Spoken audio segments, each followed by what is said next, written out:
didukung oleh Pemirsa, terima kasih Anda masih bersama kami di Selamat Pagi Indonesia. Gubernur Jakarta Pramono Anung langsung tancap gas untuk menjalankan semua janji-janji politiknya di masa kampanye dalam 100 hari kerja. Ya, persoalan real yang ada di masyarakat seperti kartu Jakarta Pintar, kartu Jakarta Mahasiswa Unggul, kemudian ada sekolah gratis hingga membuka taman menjadi 24 jam. Ini nanti akan jadi kebijakan prioritas. Betul, dan selain itu juga tentunya yang masih segar nih penanganan banjir dan antisipasi jelang puncak arus mudik juga telah disiap-siagakan. Dan rekan kami Jose Nicole akan mengajak Anda untuk berbincang langsung dengan Gubernur Jakarta Pramono Anung dalam segmen Ketok Pintu.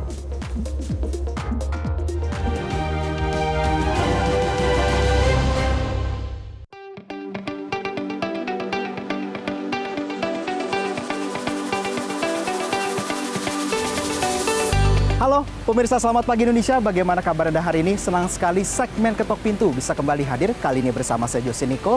Dan seperti biasa pemirsa, kita akan berbincang dengan berbagai narasumber, tokoh publik, tokoh nasional untuk mendalami pemikiran beserta gagasan-gagasan mereka. Kali ini spesial bersama dengan seorang kepala daerah, tapi rasanya kalau lihat kantornya pemirsa sudah tidak asing lagi. Ayo langsung saja ikuti kita pemirsa.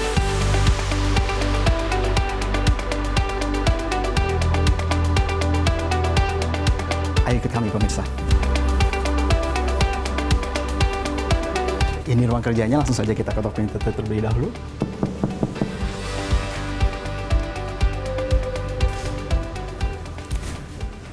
Pak Gubernur, Apa kabar sih? Kamu Apa kabar, Pak? ganteng amat kamu. Sekali-sekali toh, Pak. Keren amat. Kan biasa ketemu Bapak udah lusuh banget soalnya, Pak. Tapi keren banget loh. Pak Gubernur, terima kasih Yes. sudah meluangkan waktu untuk pemirsa Metro TV pagi Saya yang hari. terima kasih banget. Dan ini pertama kalinya loh Pak, saya melihat ruang kerja Bapak, Pak. Kita boleh jalan-jalan sedikit, Pak? Jadi ini juga pertama kalinya ruang kerja saya dibuka untuk publik. Ini baru pertama kali, benar. Tapi Pak, pertama nih Pak yang saya langsung notice itu adalah lukisan, Pak. Ini lukisan saya sendiri semuanya. Jadi semua yang ada di ruangan ini adalah lukisan saya pribadi. Jadi koleksi saya pribadi termasuk yang ini semuanya koleksi pribadi. Ya karena saya juga ingat Pak, di kediaman tuh Bapak juga suka mengoleksi lukisan ya Pak ya. Mungkin Ya. ini sebagai sarana rekreasional atau hobi? Saya sengaja lukisan yang dipasang di Balai Kota adalah tentang ikan. Karena ikan itu banyak orang percaya membawa keberuntungan. Membawa keberuntungan. Selain tentunya bunga ya, tapi memang saya sengaja ruangan saya adalah ruangan yang harusnya membuat saya lebih nyaman untuk bekerja. Pak Gubernur, ini sebenarnya salah satu yang saya penasaran nih adalah dibandingkan kantor sekretariat kabinet lebih mewah mana sih Pak? Lebih nyaman di mana Pak? Iya, bagi saya kantor di mana aja sama aja. Tapi saya merasa karena di sini tanggung jawab sepenuhnya ada di saya, sehingga saya harus membuat kantor ini sentuhan pribadi dan juga rasa nyaman secara personal bagi saya penting. Sehingga kemudian memang ini baru pertama kali menjadi berubah seperti ini. Oke, salah satunya selain lukisan ada pengubahan personal nih Pak, mungkin ada... Ya ini semuanya properti saya pribadi lah, termasuk foto presiden dan wakil presiden yang nggak biasa. Ini adalah foto yang koleksi kita buat yang seperti itu. Oke, luar biasa. Ini juga suasana kerja jadi nyaman ya Pak. Kalau gitu Pak, kita mau ngobrol soal banyak hal. Baik. di Silakan ruangan- Dan. Ya, Jose sini Jose. izin Pak Gubernur. Sambil kita ngobrol di sini Jose. Siapa? Pak Gubernur, dari ruangan ini Bapak bersama dengan Pak Wagub ini akan memberikan kebijakan, mengeksekusi kebijakan yang berpihak kepada warga Jakarta. Dan saya tuh paling ingat ya Pak ya, Pemprov Jakarta itu tuh salah satu yang ajak bahasanya Pak, dengan program 100 hari pertamanya. JIS sudah melakukan tanda tangan untuk pengembangan di bidang sepak bola, secara simbolik bertahap sudah melakukan penyerahan kunci kepada warga Kampung Bayam. Pak, lama-lama nanti ini menuju 5 tahun habis loh Pak program ini eksekusi di tahun-tahun awal, bagaimana Pak? Jadi saya dalam 100 hari pertama memang ada 40 program utama yang akan diselesaikan. Salah satu yang beberapa sih udah langsung selesai. Pemutihan ijazah Kampung Bayam, kemudian Persija. Ada hal yang menurut saya yang dampaknya besar kepada masyarakat itu KJP. Kartu Jakarta Pintar itu salah satu hal yang betul-betul saya ingin selesaikan karena ini dampaknya bagi masyarakat cukup besar. Terutama bagi masyarakat yang tidak mampu. Dulu yang menerima KJP itu jumlahnya 520.000. Dengan kebijakan yang baru yang akan diselesaikan sebelum Lebaran ini, maka akan dibagi 705.000. Oh, oke. Jadi ada kenaikan 185.000. Dan itu secara signifikan akan berdampak kepada siswa Jakarta. Dan terutama ini kan bagi warga yang tidak mampu. Ya. Dan yang paling fundamental adalah penyelesaiannya tidak lagi di satu tempat, di satu saya ingat kecamatan, banget itu, Pak. tapi di 44 kecamatan semuanya akan secara aktif menyelesaikan kalau memang ada persoalan-persoalan yang menyangkut Kartu Jakarta Pintar ini. Karena sejak mensosialisasikan diri, Bapak juga mengatakan bahwa kantor kecamatan itu tuh memiliki infrastruktur yang memadai ya Pak untuk melakukan hal itu. Dan saya sudah melakukan pengecekan, semua kecamatan 44 siap untuk itu. Dan kemudian juga yang disebut dengan KJMO, Kartu Jakarta Mahasiswa Unggul, yang dulunya memang sering jadi masalah, kami akan membagikan 15.000 bersama dengan KJP nanti. Dan mudah-mudahan tahun depan bisa naik 5.000. Kenapa KJMU ini penting adalah untuk memastikan warga Jakarta yang pinter, yang memang mempunyai kemampuan akademis yang baik, bisa terjamin selesai sampai dengan S1 dan S2. Penting itu ya Pak ya? Karena ini sangat penting bagi warga, terutama warga yang tidak mampu, untuk memotong garis kemiskinan supaya mereka juga bisa langsung untuk kuliah dan langsung bekerja. Gitu. Saya selalu tertarik nih Pak soal pembangunan sumber daya manusia dengan pendekatan pendidikan ya Pak ya, KJP, KJMU, tetapi juga mengenai sekolah gratis tuh Pak. Kan ada beberapa negeri dan juga beberapa swasta yang memenuhi kriteria ya Pak ya. Bapak juga sudah menyampaikan nggak harus semua ya, karena ada mereka yang datang dari kelompok mampu dan lain sebagainya. Swasta-swasta yang berpotensi menerima ini sudah dilakukan asesmen Pak? Sudah, jadi yang untuk negeri sebenarnya di Jakarta sudah gratis. Iya, boleh Pak ya. Nah, di SMA ini kita akan memprioritaskan terlebih dahulu di daerah-daerah yang kita anggap daerah kumuh, daerah yang masyarakatnya lebih memerlukan. Sehingga dengan demikian di daerah itu antara negeri dan swastanya bisa digratiskan. Kami sudah memetakan mungkin nanti di awal itu kurang lebih ada 40 sekolah yang akan swasta yang digratiskan. Bukan hanya sekolah yang katakanlah seperti SD, SMP, SMA, tetapi juga sekolah-sekolah keagamaan.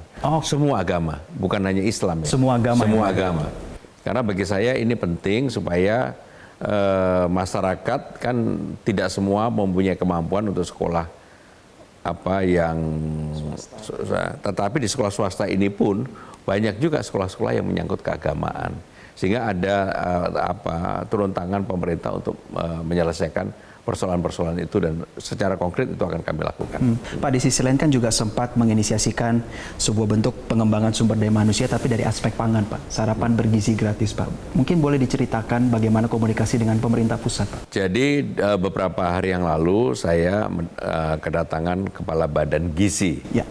Jadi pada saat retreat yang lalu disampaikan memang program makan bergizi gratis ini menjadi program nasional dan diminta bagi seluruh daerah yang akan mengadakan program itu tidak mengadakan karena ini terpusat kan gitu. Dan Jakarta karena memang pada waktu itu saya menjanjikan untuk melakukan, saya tentunya harus taat, tunduk, patuh pada pemerintah pusat. Akhirnya kami saling bersinergi.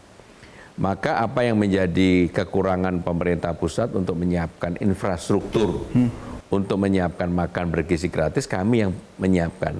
Jadi kami akan melakukan renovasi di kantin-kantin sekolah yang ada di Jakarta. Dan sebagian yang harusnya kami alokasikan untuk makan bergizi gratis tadi, tetap kami berikan kepada siswa dalam bentuk KJP-nya. Maka kenapa kemudian KJP-nya cepat terselesaikan termasuk KJMU. Maka dengan demikian ini kan simbiosis mutualisme. Program pemerintah pusat tetap bisa dijalankan di Jakarta karena program itu juga menyangkut makan pagi gratis supaya tidak redundant, tidak berlebihan lah. Sehingga bagi pemerintah Jakarta sendiri kami bisa membantu dengan infrastruktur kantin yang kami perbaiki, tetapi kami menyelesaikan secara real program KJP maupun KJMU tadi, karena dananya udah langsung full bisa digunakan untuk itu. Pak, kita beralih ke program lain ya Pak ya, Taman 24 jam nih Pak. Sebenarnya saya tuh nungguin betul Pak taman 24 jam karena saya akan berkunjung tuh Pak nanti. Perkembangannya sampai mana Pak Gubernur? Jadi sudah diputuskan ada 6 taman yang akan dibuka 24 jam, tapi di antara 6 itu ada 1 taman yang kemudian warga menyampaikan keberatan. Jangan dibuka 24 jam, mereka bersedia sampai dengan jam 10 malam, yaitu Aquatic Tebet. Kenapa Pak? Ya karena di situ kan daerahnya padat penduduk. Oke. Berbeda dengan misalnya dengan Langsa dan Ayodhya, itu kan Lebih lengang ya Pak ya? memang di tempat umum ya, di tempat publiknya besar. Kemudian di literasi, kemudian juga lapangan banteng, banjir Kanal Timur, dan satu lagi di Jakarta Barat. Yang udah mulai dikerjakan adalah penataan tamannya, persiapan untuk UMKM, lighting, CCTV dan sebagainya. Sehingga begitu nanti kita buka 6 taman ini, mudah-mudahan nggak ada hambatan lah. Karena memang yang selalu menjadi kekhawatiran, jangan sampai taman ini digunakan yang bukan seperti yang diharapkan atau direncanakan oleh pemerintah Jakarta. Artinya selain sarana healing, sebenarnya juga bisa menjadi sebuah roda ekonomi tersendiri ya Pak? Ya, Itu targetnya terutama juga, Pak? untuk UMKM. Jadi UMKM-nya kita buka secara rapi, baik, dan saya yakin akan banyak warga yang bisa memanfaatkan itu. Hal yang paling mendasar nih Pak, tentu keamanan. Bagaimana skenarionya Pak? Ya, keamanan akan menjadi tanggung jawab sepenuhnya pemerintah Jakarta. Oke. Kami akan bekerja sama dengan aparat penegak hukum untuk itu. Dan untuk mengatur itu dari awal saya sudah sampaikan kepada pemerintah Jakarta bahwa kita jangan membuka ruang, katakanlah premanisme itu akan masuk dan mendominasi. Ini sepenuhnya menjadi program pemerintah Jakarta, dan ini akan menjadi percontohan bahwa Jakarta bisa melakukan dengan baik. Oke, ini menarik banget ya Pak, tapi kita akan coba untuk lihat sisi lain dari kantor ini. Pak ya, saya dengar Bapak kalau setiap pagi itu biasa melakukan rapat dan juga sosialisasi lainnya. Dan pemirsa, kami akan segera kembali di program Selamat Pagi Indonesia. Tetaplah bersama kami. Ya.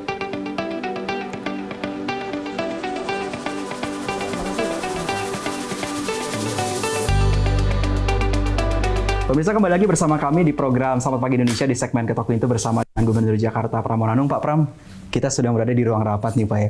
Apakah memulai hari dengan rapat itu tuh menjadi tradisi Pak selama Bapak memimpin? Jadi saya selama ini, selama 10 tahun kan memang selalu segala sesuatu itu terjadwal, terplanning dengan baik. Termasuk ketika menjadi gubernur, di awal saya memutuskan bahwa kita harus mempunyai jadwal yang pasti mengenai jadwal rapat, kemudian rapat paripurna, rapat terbatas, temanya harus jelas, dipersiapkan dengan jelas, termasuk rapat-rapat yang lain. Sehingga dengan demikian keputusan itu harus ada. Dan saya bersyukur ketika saya masuk, saya bisa beradaptasi dengan cepat, dan teman-teman di pemerintah Jakarta juga mereka menurut saya cukup cepat beradaptasi dengan gaya dan juga cara saya memimpin rapat. Saya sampaikan bahwa rapat nggak boleh lebih dari 1 jam. Iya, saya ingat banget itu. Nggak boleh lebih dari 1 jam. Yang presentasi maksimum juga 10 menit. Sehingga dengan demikian itulah yang betul-betul saya harapkan, mudah-mudahan ini akan menjadi sesuatu atmosfer yang baik bagi pemerintah Jakarta. Pak, saya asumsikan hari-hari Bapak dalam rapat ini membahas 2 hal utama ya Pak ya. Yang pertama itu adalah Bapak sebelumnya menyampaikan mengenai early warning terhadap potensi cuaca buruk menuju ke akhir bulan ini. Seperti apa nih Pak, ibarat kata persiapannya untuk menangkal? Jadi ada 2 hal yang sekarang menjadi perhatian saya, sebenarnya 3 lah. Satu, mengenai banjir, itu menjadi perhatian secara khusus karena begitu saya masuk hari pertama itu kan udah terjadi banjir siaga 2. Dari pengalaman yang ada, saya termasuk belajar secara khusus mengenai beberapa hal yang terjadi di Jakarta ini. Secara prinsip banjir di Jakarta itu ada 3. Banjir kiriman, itu biasanya dari atas, dari Bogor dan sebagainya. Yang kedua adalah banjir lokal karena salurannya tidak dirawat dengan baik, curah hujan yang terlalu tinggi dan sebagainya. Yang ketiga adalah banjir rob. Tiga-tiganya ini saya sudah alami. Jadi ketika hari pertama itu sebenarnya banjirnya adalah banjir kiriman. Di sini tidak curah hujannya rendah, tapi di Bogor dan ke atas itu curah hujannya tinggi. Nah, kita juga pernah mengalami banjir yang curah hujannya tinggi ketika mau Imlek. Ya. Curah hujannya tinggi banget. Nah, yang untuk banjir rob ini akan dialami oleh warga Jakarta. Sekarang ini kami sudah melakukan pencegahannya tanggal 28, 29 Maret ini. Iya. Maka dari awal saya sudah memerintahkan kepada sumber daya air untuk mempersiapkan pompa, kemudian juga tanggul, kemudian juga saluran yang ada di semua tempat ini, dan memberikan peringatan dini kepada masyarakat bahwa ada beberapa tempat yang nanti pasti akan ada banjir karena rob ini. Nah, mudah-mudahan cara penanganan ini akan membuat masyarakat bisa lebih hati-hati, lebih aware terhadap itu. Saya justru pengen ngomongin hal lain, Pak. Sejak menjadi gubernur masih bisa sepedaan nggak, Pak? Dulu walaupun puasa saya sepedanya sebenarnya seminggu 3 kali. Sekarang setelah jadi gubernur sepedanya seminggu sekali. Dan setiap Sabtu saya sepedaan masih 50 kilo. Masih sempet, Pak? 50 kilo walaupun puasa. Bagi saya olahraga itu penting karena saya termasuk orang yang merawat dan menjaga badan itu pasti orang nggak nyangka dalam usia saya masih bisa sepedaan. Kalau dalam kondisi nggak puasa mungkin seminggu 200 kilo. Nah, Pak, aku jadi ingat nih berbicara mengenai sepedaan, jalannya, aspek perhubungan jelang mudik nih, Pak. Kalau Jakarta kan mungkin relatif template ya, Pak, ya, penanganannya berkaitan dengan arus mudik, tapi persiapannya seperti apa? Jadi kemarin kami sudah melakukan rapat dengan Menteri Perhubungan dan juga stakeholder yang lainnya. Jakarta akan memberikan support sepenuhnya untuk mudik ini. Jakarta sendiri, pemerintah Jakarta sudah menyiapkan untuk untuk mudik yang dikelola oleh pemerintah Jakarta untuk 22.000. Dan saya lagi mengevaluasi kalau memang masih diperlukan tambahan, kami akan lakukan penambahan. Tetapi yang tidak kalah pentingnya sebenarnya nanti yang akan harus diantisipasi di Jakarta itu adalah orang kembali dari arus mudik. Oke, itu menarik. Karena ada kemungkinan orang masih menaruh harapan untuk bekerja di Jakarta. Dan saya sudah sampaikan kepada pemerintah Jakarta, kita tidak akan melakukan operasi justisia, karena itu menurut saya nggak manusiawi lah gitu ya. Menarik, Pak. Saya lebih mengadakan pendekatan yang lebih manusiawi, yaitu mengenai administrasi kependudukan. Jadi semua orang yang tidak mempunyai KTP secara administrasi kependudukan harus mempertanggungjawabkan kepada dirinya sendiri. Sehingga ya dia akan kami minta, kalau kamu memang udah punya KTP, kamu berhak untuk kemana saja gitu. Nah, itu salah satu cara untuk mengerem supaya orang tidak semuanya kemudian menaruh harapan untuk datang ke Jakarta. Karena kami tahu kondisi ekonomi dunia kan sedang tidak baik-baik saja. PHK ada di mana-mana. Contoh yang paling ini adalah Sritek. Iya, betul, Pak. Pasti sebagian dari mereka sekarang mengharapkan bisa bekerja di Jakarta. Dan untuk itu ya kami harus melakukan pembatasan bukan dengan operasi justisia, tetapi ya kalau memang mereka capable, kamu bisa bekerja, mempunyai secara administrasi kependudukan dia ada, ya silakan. Gitu. Oke, Pak, ini terakhir seputar mudik nih, pangan nih, Pak. Kadang-kadang kita nih sebagai warga Jakarta itu, Pak, ya, tiba-tiba adalah himbauan daripada pemerintah soal harga cabai naik, kita malah suruh tanam cabai di depan rumah kita, Pak. Itu kalau nanti antisipasi soal kenaikan harga pangan. Jadi minggu lalu saya sudah ke Keramat Jati, saya sudah cek semua ketersediaan pangan Jakarta. Saya meyakini kalau Jakarta sampai dengan Lebaran pasti aman. Bahwa ada yang kemungkinan naik, iya. Di antaranya adalah cabai merah keriting. Cabai hijau keritingnya turun, tapi cabai merah keritingnya malah naik. Saya juga baru tahu. Ternyata orang Jakarta dan para masyarakat di Indonesia ini lebih suka cabai merah daripada cabai hijau. Untuk telur tersedia. Kemungkinan yang akan naik adalah daging sapi. Karena daging sapi kan ada dua. Yang satu frozen, yang satu yang enggak. Yang kemungkinan naik yang enggak, yang tidak di frozen. Tapi kalau ayam enggak naik. Apa yang ingin disampaikan kepada warga Jakarta? Saya selalu ingat Pak Gubernur bilang saat sedang mensosialisasikan diri, Bapak ingin diingat sebagai gubernur yang mampu menyelesaikan persoalan-persoalannya ada di bawah.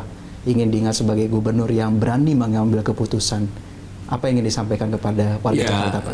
Yang paling utama kan janji-janji saya dalam 100 hari, terutama ketika kemarin sosialisasi, saya tidak pernah menjanjikan fisik.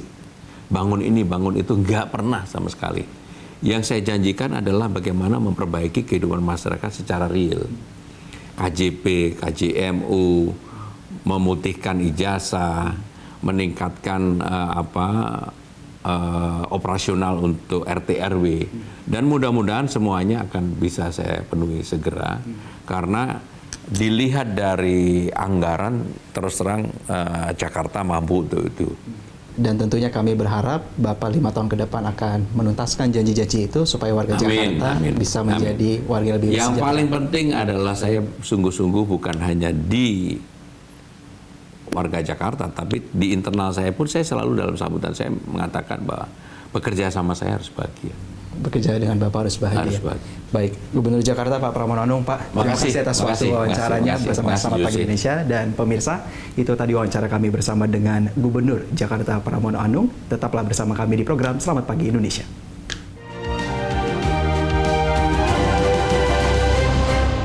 Jelajahi cara baru mendapatkan informasi. Download Metro TV Extend sekarang.